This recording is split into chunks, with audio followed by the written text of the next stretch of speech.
so now we're coming to the fun part of the presentation, talking about the campaign and raising money. So we have a motion that I'm going to go through here and tell you a little bit about the campaign. Firstly, the campaign, we had hoped to launch it this May, but we have delayed it for some very good reasons. We had originally thought that the Diocesan Council would make a vote on the property in March. We were scheduled for the March meeting, but after we did a long presentation to the Finance and Planning Committee, they asked for more information. This was actually a good thing because it forced us to get even more detailed in our research and our thinking and produce even more detailed plans. So we took a lot more material back to them. So as a result of that, the meeting was then held on May 4th, and at least to my great surprise, they gave us everything we were asking for. I was thinking, we were constantly debating, do you think they'll say yes? And I said, well, I'm sure they'll give us something. I just hope the something isn't too small. Well, the something ended up being everything. They waived 2 major diocesan policies, which they don't usually do. And the reason they did it was they had enormous confidence in the material that we had given to Diocesan Council, and they had enormous confidence in the ministry plan that we did last year. The ministry plan was vital to getting the diocese to agree to give us the money from the sale of the land. And the reason for that is they don't want parishes. The reason they have a policy of not allowing parishes to get the proceeds of the sale, but only the interest off the sale, is they don't want parishes just using the money to keep the church struggling along for a few more years, so that it all goes into operating expenses. They want to see that you have a plan for growing the community if they're going to allow you to restore the building. Because this building will require a lot of work, and the restoration of this building will largely come from the sale of the property, which we'll hear about in a minute. So this was a huge boost of confidence in us. We were very excited. We were like ecstatic. So we realized we couldn't launch the campaign in May because we only got that very important decision on May 4th. So we thought what we will do now, we consulted with our fantastic consultant, Rob Waller, on this. He said, what I recommend is you do this as the preparatory phase to launch the main campaign in February. He did a feasibility study, as you know, in January, and from that feasibility study, he indicated from not the entire congregation, but a cross-section of people, that we can raise $600,000 over 3 years. That's what people committed to in those meetings. We have already received over 100,000 of that money. A number of parishioners left bequests and said they'd like it to go to the fundraising campaign. Other people said, look, I know you're going to be asking me for the money soon anyway, so why don't I just write you a check right now? So we've already made a substantial start on this fundraising campaign, so we only have another 500,000 to go. No problem over 3 years. The other good news is that we could not do this campaign without the help of our consultant. Rob Waller is, as you know, an ordained Anglican priest. He's been doing fundraising for the Anglican and United Churches and other churches for 30 years now. He did the Christchurch Cathedral campaign, the one here in Highlands Village, and he's reduced his consulting fee substantially for us because he believes so much in what we are doing. But his fee, which is $28,000, and it's not just his fee, it includes writers and other people, has been paid for separately by a group of parishioners who know we need his help. So that fee is not coming out of the campaign funds. That has already been raised and will be shortly paid to him because he works hours and hours a week. His input is so vital, not about the mechanics of fundraising so much. What he's doing for us is really strategic planning. He sits down with us and he's helping us walk through how we reimagine a new church. Because as you saw from that video, the same old is not working. And if we do not raise this money over the next 3 years, St. Catherine's will have to close its doors in, 2 or 3 years. We will not have enough money to keep us going. We will present a detailed business case on our finances going forward at the February vestry. We have, fortunately, enough money to keep us going another year, actually a bit more than a year, so we're fine for now. So Rob Waller is instrumental in helping us raise this money as we go forward. Now, there's a number of things about the fundraising campaign. When we present the full campaign to you in February, it is much bigger than just us. A campaign that we are envisioning stretches beyond St. Catharines. We'll be contacting every person that we can find who's ever been baptized, married, had their funeral service here, who's had a child in our preschool program, who's been a tenant and attended one of our services, who's a past parishioner and has moved away, or a past parishioner and they've died. We're going to contact their families if their ashes are in that memorial garden. We are spreading the net really wide, and Rob has done this on many a campaign. He was telling me yesterday about a campaign he did at a church in West Vancouver where they wrote a letter to a couple who had been married in the church 40 years before. They had had no contact with them. They were trying to raise money, amongst other things, for a new organ, and the couple wrote back and said, we'll pay for the entire organ. So this was a couple they hadn't heard of from 40 years, but they had strong memories of that church. So our campaign is going to be big. It's more than the people in this room or the people in our parish to raise this kind of money. So as I say, right now we are in the preparatory phase. The preparatory phase is from now until special vestry. We do need to raise, over the next while, another $30,000 in addition. Maddie, can you put the slide of the arrows up there? Thanks. Oh, thanks. Thanks. We do need to raise another $30,000 between now and February. So why do we need the money now? We need to hire a community engagement, a lay minister of community engagement in the fall to get going at growing this congregation. We have tried to put that position on parish council, and we lack the skill set in this community to reach out to the people we need to reach out to and draw them in and talk about our values and say, if you rent our sanctuary, for example, and you're a strings group, we'd like you to come and play on a few Sundays a month. If you're a choir and you rent our sanctuary, we'd like you to participate in our service. If you are a yoga group, we want you here helping out at our Thanksgiving dinners. If you're a meditation group that's renting our sanctuary, we want you to come and do some other outreach or some work we need around the parish. We're trying to engage the people we bring into the sanctuary as tenants, as more than tenants. We want them to join us on the journey. We also want to look at other groups in the community that we can get to join us on the journey. The reason we need another $30,000 now, and I will take checks after this meeting, should you be so inclined, is we have to hire consultants to sell that land. We need a traffic engineer, an architect, a project overview person. Gordon's going to talk about this in a minute, in order to get the property ready to sell, because we have to get it rezoned. And there's a whole rezoning process we are going through. So we need to get going on hiring those consultants so we can sell that property, get the millions out of it we're hoping to get, that we can then invest in the building. So that's the remainder of this preparatory stage, is that money so that we can get going on this campaign.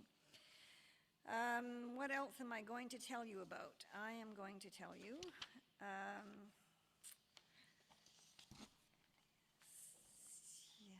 I think that's largely it. So this slide shows the preparatory stage, which we're in right now, which is June to next vestry, which is preparing for this bigger campaign that I have described.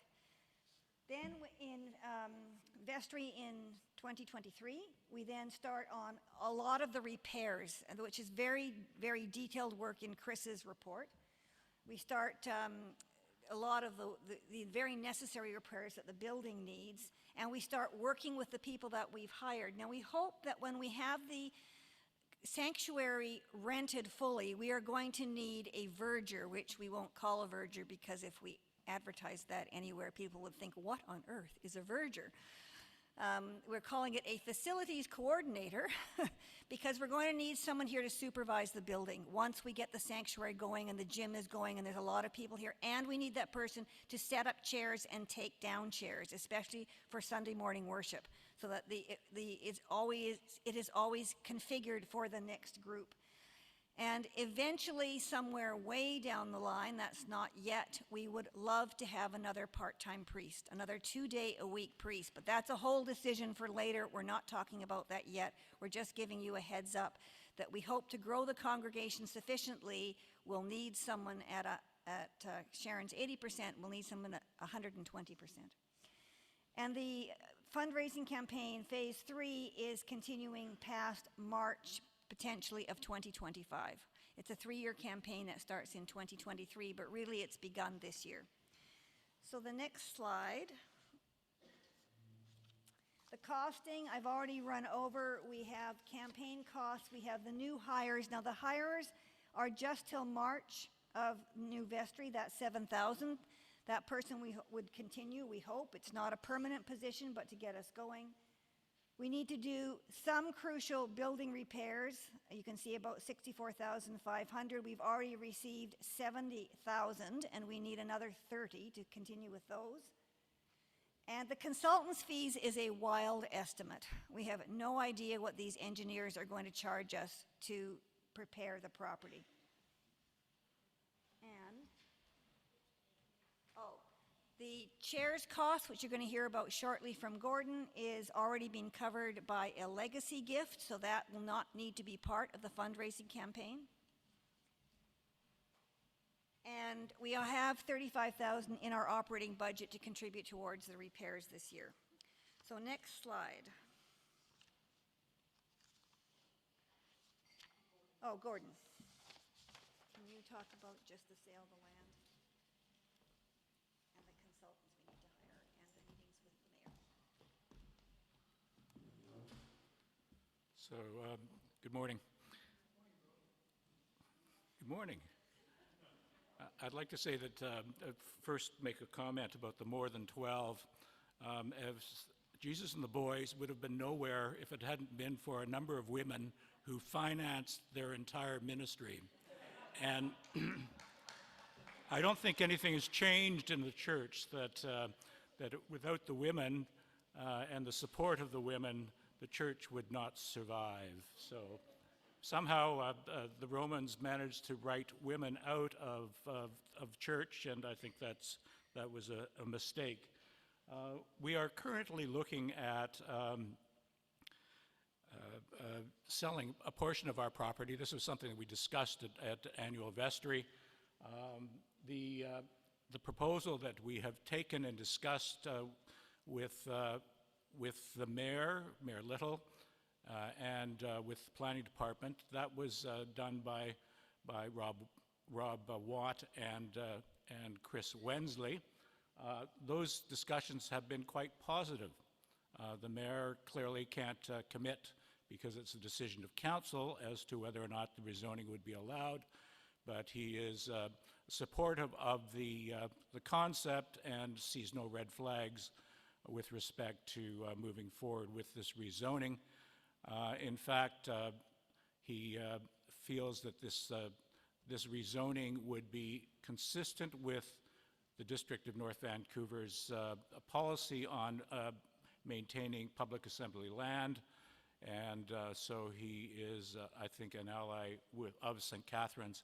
His congregation, he's part of a church in Deep Cove, has been struggling with trying to find a place for a place for a new church for a number of years, and so he understands the importance of public assembly land, both for the churches and other worship communities within the District of North Vancouver, but also he is sensitive to the fact that churches and other worship communities provide space for the community, space for community events, and provide a much valued and much needed service to members of the District of North Vancouver community.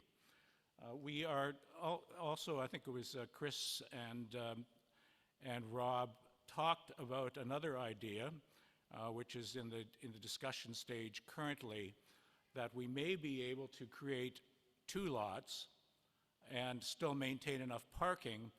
And if we could sell 2 lots, that would generate even more income for our renovations in the future, and that would indeed be a positive thing. We need to be able to have conversations with the planning department and with others in order to move forward with this possibility.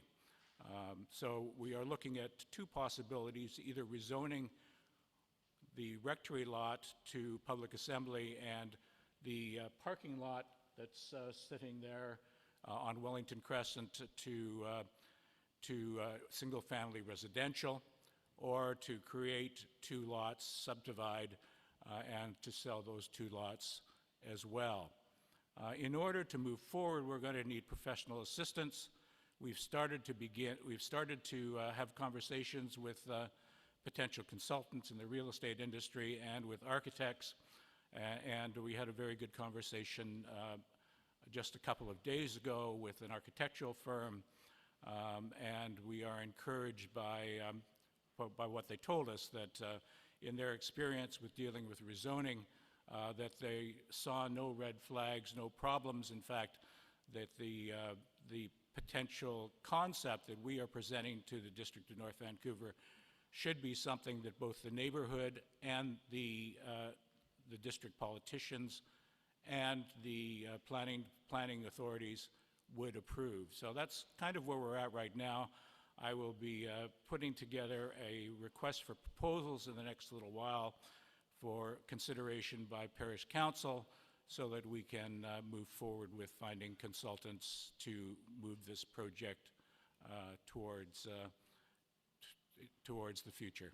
So I'll just leave it at that. Thanks, Gordon. Can I get the next slide up? So this is the motion that Vestry approve the expenditure of $70,000 or up to $100,000 when donations are received. This is the next $30,000 we're hoping to obtain in the fundraising account to, 1, hire a part-time position of a facilities coordinator, and that position will not likely be hired until January or at some time when we have fully rented out the sanctuary. And 2, a lay minister for community engagement, and we would like to hire that person in the fall. And in the vestry material was the costing of those positions.